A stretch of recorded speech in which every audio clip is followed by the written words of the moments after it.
On her first day as a police officer, this woman brings her child to the scene of the crime. The man is shocked. There is a naked body lying in the bathtub. The child should not be allowed to see this scene, but the woman is unconcerned. The woman observed the crime scene and determined that it was a murder. The man was held down in the bathtub with his eyes open and eventually drowned due to water in his lungs. But the man thought it was too hasty to conclude it was a murder before the medical examiner arrived. The woman pointed to the floor. There were no footprints around the bathtub. The murderer must have cleaned up the floor before he left. And the two underneath the floorboards on the sink were neatly folded, with only the top one that folded very scribbled. The murderer apparently used a towel to wipe the floor. The woman let the man touch the towel. It must still be wet. And then threw the towel to the man.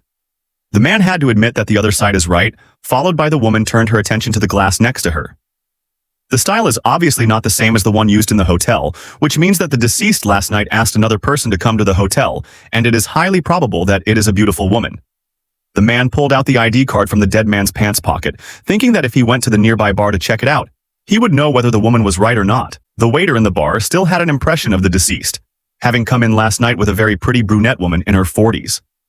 At this time, the man's subordinate Tom came over, said in the hotel surveillance saw the deceased, and a brown-haired woman figure. According to the investigation, the woman named L is a doctor, can easily get to make people unconscious drug.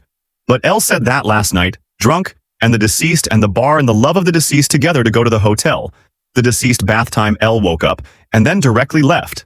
L left the time has not yet reached the time of death deduced by the coroner, and therefore ruled out the suspicion of murder. The man also wanted to start from the deceased's documents, but unexpectedly the identity on it is fake. The case is at an impasse again.